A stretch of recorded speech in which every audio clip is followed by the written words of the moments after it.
Oh, you're hot. Why, thank you, so are you. And I'm not afraid to cry. No. The Human Torch was denied a loan today. The Human Torch was denied a loan today. Hi, hey, what up, y'all? Shut up, y'all. Welcome back to another edition of PJ's Movie Time. Yeah. Where every Monday we review a new movie, every kind of genre we can think of, except porn. We talk about the things that are really cool. We make fun of the things that suck. Then we rate it at the end. It's really fun. And much love to all my juggalos and juggalettes out here. And I appreciate the likes, shares, and subscribes. And again, I want to remind you that this month in July, it's Summer Blockbuster month. And 2 weeks ago, I did Back to the Future. And last week, I did that really kick-ass movie, Independence Day, which I still love to this day, one of my favorites. And this week, I'm going to do another summer blockbuster movie that came out in 2005 from Fox Studios. We're talking the Fantastic Four. Yes, from Marvel Comics, the Fantastic Four. These characters were originally created by Jack Kirby and Stan Lee. If you know what a comic book is, you're stupid, but I'm going to tell you what it is. It's little animated books with words and pictures, and they explain tales of good versus evil and war and the human nature and the supernatural nature, all kinds of topics. But there are a lot of names in the superhero world, but one of the first popular ones were in the 1960s, the Fantastic Four, which was a group of 4 people. They're like a kind of a family unit in a way. They're kind of dysfunctional. They fight all the time. But when they come together and team up, they're badass. They're space explorers who went out in outer space, and they were hit by this radiation cloud in space, and it mutated their DNA, and they're all given superpowers. One can turn into a flaming dude and fly around and set things on fire. The other chick can use her brain to make herself invisible and also form force fields. Another guy turned to a really strong, super chiseled out rock of a creature. And then the leader is the smartest man on the planet, and he can stretch his any body part to anywhere he wants almost. It's very stretchy and extremely smart. It's a Fantastic Four. Marvel's first family, if you will. And they were going to make a movie about this back as far as 1994. Movie rights were going up for sale from 1983. And it was in developmental hell for a long time. And then in 1994, they decided to make one with Roger Corman, making a B-movie version of it. They're only giving $1 million of it. Never got released. You can find it, though, here on YouTube if you really want to watch it. It's really, really bad, though. But it's worth a watch if you're a Fantastic Four fan. And then in 1995, Home Alone director Chris Columbus would get the job to try to make a Fantastic Four movie. That fell through. The Raja Gosnell tried to make one in 2002, and that fell through. Finally, they gave the job of directing this movie to Tim Story, and he would go on to do many other movies. He's a pretty big name now. And writer of this movie would be Mark Frost, along with Michael Franz. And if you don't know, I'm a big Twin Peaks, David Lynch fan. And David Lynch worked extensively with Mark Frost. So I was happy to see him. And it's kind of strange to see him a part of this movie, though. Not going to lie. The budget for this movie was $100 million. They were given to make this motherfucker. And they grossed out to be over $333 million box office, which is pretty decent. And the results of this movie, it gets made fun of, it does get trashed, but for some reason people gave it a pass. It seemed to work because it's a little campy, a little cheesy, but it's a little grounded in some parts, and people like the actors who were in this. Who were the actors? We have Dr. Doom. Yes, the Dr. Doom, one of the greatest villains, not only Marvel, but all fiction, played by Julian McMahon, who sadly passed away recently. Rest in power. Then we have Michael Chiklis, who back in the early 2000s was on a roll with the show The Shield. He would go on to play Ben Grimm, known as The Thing. He's an astronaut who gets mutated in this rock creature, one of the strongest beings in the world. Then we have Jessica Alba, playing Susan Storm, who's a scientist who goes along on the trip. She gets to turn these powers. She can turn herself invisible. She can create force fields. She can turn other people invisible. Pretty cool power to have. Her brother, Johnny Storm, played by Chris Evans. Yes, Chris Evans, before he was Captain America, played the Human Torch, Johnny Storm, and by far, funniest character in the whole movie. Great one-liners, good stuff.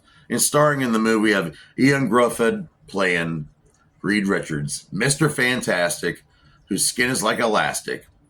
And yes, there is some romance between Sue and Reed. They've been an item on and off, and they fall back in love. And I don't want to give that away. But they do get married in the comic book, and they do have children in the comic book. And their children will go on to have powers, including Franklin Richards, who has godlike mutant powers. I don't know if that's true or not. It keeps getting retconned. The cinematographer for this movie is Oliver Wood, and it's not bad shots. It's not bad, but a lot of this movie, I hate to say, was CGI. They did use some practical effects, and they had to build a lot of stage sets, use a lot of blue screens. So with that in mind, we have the special effects. Kurt Williams behind Soho Special Effects. They did a lot of that crap, made the Susan Storm bubble, air bubbles, all that good stuff. And it doesn't look too bad for the time. Spectral Motion, Mike Elizold, was involved with the prosthetics and making Michael Chiklis look like this. And I think it's pretty impressive. And he made it so he could move around a little bit, so he wasn't really too confined. He had to wear like a cowl over his neck and shoulders. A lot of makeup, a lot of time sitting down. There's really good stunt work in this movie. The stunt coordinator was Charlie Crewell. And we had Chris Gordon doing the Human Torch stunts. The Human Torch, if you don't know, he can fly around. He can set things on fire. He's on fire. He's good with the ladies. He likes speeding. He likes getting in fast cars. He likes chasing women around. Cool character. This would spawn a sequel to come out in 2007 called The Rise of the Silver Surfer, which, if you don't know, the Silver Surfer is a cosmic being who works for a cosmic god going around picking planets for this cosmic god to devour. Great character, but that movie freaking sucked. I don't want to review that movie. I didn't like it. The only saving grace is probably, I guess, Lawrence Fishburne does the voice of the Silver Surfer. That's really all I can say. And Dr. Doom, I don't know why they couldn't get him right for this movie. Julian McMahon, nothing against your acting, but the way they wrote Dr. Doom, the way they made him look, the way they made him sound, everything, practically everything about Dr. Doom was terrible in these two movies, especially Rise of the Silver Surfer. And if you don't know, there's also been some cartoons. They've been coming out since the 60s. They had a 1994 series, which had a crazy theme to it. And if you didn't know, this week, MCU finally has the rights to the Fantastic Four again, because Fox owned it before. And they're integrating them into the MCU finally, and their own little universe starting off. Fantastic Four, First Steps. It's got Pedro Pascal in it, playing Reed Richards, Vanessa Kirby, playing Susan Storm. It's got a decent cast, and it's going to have Galactus, and I hope they do him right. And another thing, when they were casting this movie, originally they wanted Robert Downey Jr. to play Victor Von Doom. What? Julian McMahon would get this role. But now, in the MCU, Robert Downey Jr. has been casted as the new Doctor Doom, which might be a Tony Stark variant. I don't know. I'm not going to get into the multiverse crap right now. Pretty interesting. Things have come full circle, and I'm very excited about it. And if you don't know anything about Marvel Comics, and if you want to get into some superhero shit, here's some good stories by the Fantastic Four, written by John Byrne, illustrated by John Byrne. We had The Trial of Reed Richards. I'd say go out, look for that.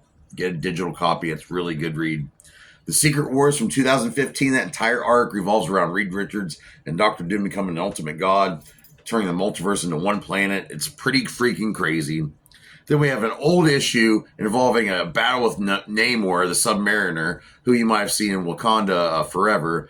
And if you didn't know, Namor has a big thing for Sue Storm. I mean, she's freaking hot. And but there's Fantastic Four Annual #1, written by Stan Lee and illustrated by Jack Kirby. Those two, thank you two so much for bringing these characters into this world. What do I rate the Fantastic Four from 2005 here on Summer Blockbuster Month?